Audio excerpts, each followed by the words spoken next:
Welcome back to Venky's kitchen. ಇವತ್ತಿನ special ಬೆಣ್ಣೆಯಿಂದ ತುಪ್ಪ ಹೇಗೆ ಮಾಡೋದು ನೋಡೋಣ ಬನ್ನಿ. ಇದಕ್ಕೆ ಬೇಕಾಗುವ ಸಾಮಗ್ರಿಗಳು: ನಾನಿಲ್ಲಿ ಅರ್ಧ ಕೆ ಜಿ ಬೆಣ್ಣೆ ತೊಗೊಂಡಿದ್ದೀನಿ. ಪ್ಲೇನ್ ಬೆಣ್ಣೆ, ಹಂಗಂದರೆ ಸಪ್ಪೆ ಬೆಣ್ಣೆ ತೊಗೊಂಡಿದ್ದೀನಿ. ನಂದಿನಿ ತೊಗೊಂಡಿದ್ದೀನಿ. ನೀವು ಯಾವುದಾದ್ರೂ ಉಪಯೋಗಿಸ್ಕೊಬೋದು. ಅದ್ರ ಜೊತೆ 15 ಎಸಳು ಕರಿಬೇವು, 1/4 ಟೇಬಲ್ ಸ್ಪೂನ್ ಅರಿಶಿನದ ಪುಡಿ, 1 ಟೇಬಲ್ ಸ್ಪೂನ್ ಅಷ್ಟು ಮೆಂತ್ಯ, 8 ಬೆಳ್ಳುಳ್ಳಿನ ನಾನು ಜಜ್ಜಿ ಇಟ್ಕೊಂಡಿದ್ದೀನಿ, 1 ಹರಳು ಕಲ್ಲುಪ್ಪು. ಮೊದಲು ಒಂದು ಬಾಣಲಿ ಇಟ್ಕೊಂಡು ಚಿಕ್ಕದು, ಅದ್ರಾಗೆ ಮೆಂತ್ಯ ಹಾಕ್ಕೊಂಡು ಚೆನ್ನಾಗಿ ಫ್ರೈ ಮಾಡ್ಕೊಬೇಕು, ಅಂದರೆ ರೋಸ್ಟ್ ಮಾಡ್ಕೊತೀವಿ. ಫುಲ್ ಬ್ಲ್ಯಾಕ್ ಆಗೋದು ಬೇಡ, ಡಾರ್ಕ್ ಬ್ರೌನ್ ಆದರೆ ಸಾಕು. ಅದು ಚಿಟಪಟ ಅನ್ನುವಾಗ ಅದು ರೆಡಿಯಾಗಿದೆ ಅಂತ. ಈ ರೀತಿ ಆದರೆ ಸಾಕು. ಇದನ್ನು ನಾವು ಕೂಲ್ ಆಗಲಿ ಅಂತ ನಾನು ತೆಗೆದಿಟ್ಟಿದ್ದೀನಿ. ಅಷ್ಟರಲ್ಲಿ ನಾವು ಬೆಣ್ಣೆ ಕಾಯೋದಕ್ಕಿಡೋಣ. ತಳ ದಪ್ಪ ಇರಬೇಕು ಪಾತ್ರೆ, ಅಂಥ ಪಾತ್ರೆ ಇಟ್ಕೊಂಡು ಮೀಡಿಯಮ್ ಫ್ಲೇಮಲ್ಲಿ ಬೆಣ್ಣೆ ಕರಗೋದಕ್ಕೆ ಇಡಬೇಕು. ಜಸ್ಟ್ ಬೆಣ್ಣೆ ಹಾಕಬೇಕು, ಇದಕ್ಕೇನು ಮಿಕ್ಸ್ ಮಾಡೋಂಗಿಲ್ಲ. ಈಗ ಮೆಂತ್ಯ ಸ್ವಲ್ಪ ಕೂಲ್ ಆಗಿದೆ. ಈಗ ನಾವು ಮಿಕ್ಸಿಗೆ ಹಾಕಿ ಪೌಡ್ರ್ ಮಾಡ್ಕೊಳ್ಳೋಣ.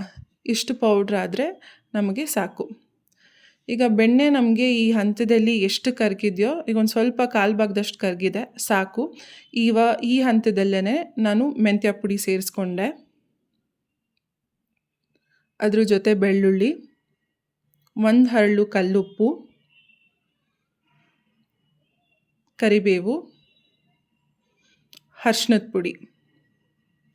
ನಾವು ಇವಾಗ ಎಲ್ಲ ಹಾಕ್ಕೊಂಡು ಮಿಕ್ಸ್ ಮಾಡೋ ಅವಶ್ಯಕತೆ ಇಲ್ಲ. ಯಾಕೆ ಅಂದರೆ ಅದೇ ಹುಕ್ಕು ಬಂದು ಚೆನ್ನಾಗಿ ಎಲ್ಲ ಕಡೆ ಮಿಕ್ಸ್ ಆಗುತ್ತೆ. ಈಗ ನೋಡಿ, ನಾನು ಅರಿಶಿನದ ಪುಡಿ ಇದ್ರ ಮೇಲೆ ಹಾಕಿದ್ದೀನಿ. ನಾನೇನು ಕೈ ಆಡಿಸ್ದೇನೆ ಅದೇ ಹುಕ್ಕು ಬಂದು ಚೆನ್ನಾಗಿ ಎಲ್ಲ ಕಡೆ ಹರಡ್ಕೊಳತ್ತೆ. ಯಾಕೆ ಈ ಥರ ಮಾಡೋದು ಅಂದರೆ, ನಾವೇನಾದರೂ ಸೌಟ್ ಅಥವಾ ಸ್ಪೂನ್ ಹಾಕಿ ತಿರುಗಿಸ್ಬಿಟ್ರೆ ಅದು ಮರಳಾಗಿ ಬರಲ್ಲ. ಅದಕ್ಕೋಸ್ಕರನೇ ಈ ರೀತಿ ಮಾಡೋದು. ಈಗ ನೋಡಿ, ಇದು ಚೆನ್ನಾಗಿ ಮೀಡಿಯಮ್ ಫ್ಲೇಮಲ್ಲೇ ಒಂದು 10 ನಿಮಿಷ ಬೇಯಬೇಕು. ಈ ರೀತಿ ಬೇಯ್ತಾ ಇದೆ. ಇದು ಯಾವಾಗ ನಿಮಗೆ ಫುಲ್ ಬೆಂದಿದೆ ಅಂತ ಗೊತ್ತಾಗುತ್ತೆ ನಿಮಗೆ ಅಂದರೆ, ಈ ಥರ ಬಬಲ್ಸ್ ಎಲ್ಲ ಬರೋದಕ್ಕೆ ಸ್ಟಾರ್ಟ್ ಆಗುತ್ತೆ.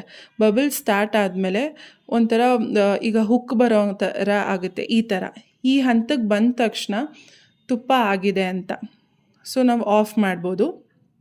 ಸ್ಟವ್ ಆಫ್ ಮಾಡಿ ನಾವು ಇದನ್ನು ಈಗ ಕೊನೆಯಲ್ಲಿ ಈ ರೀತಿ ಒಂದು ಸತಿ ಕಲಗಿಸ್ಕೊಬೇಕು. ಸೌಟೆಲ್ಲ ಏನು ಬೇಡ, ಜಸ್ಟ್ ಹಾಗೆ ಕಲಗಿಸ್ಕೊಂಡು ನಾವು ಇದನ್ನು ಒಂದು ಕಂಟೈನರು, ನಾನು ಸ್ಟೀಲ್ ಕಂಟೈನರ್ಗೆ ಹಾಕ್ಕೊತಾ ಇದ್ದೀನಿ, ಅಥವಾ ಗ್ಲಾಸ್ಗಾರು ಹಾಕ್ಕೊಬೋದು. ಪ್ಲಾಸ್ಟಿಕ್ ಬಳಸಬೇಡಿ.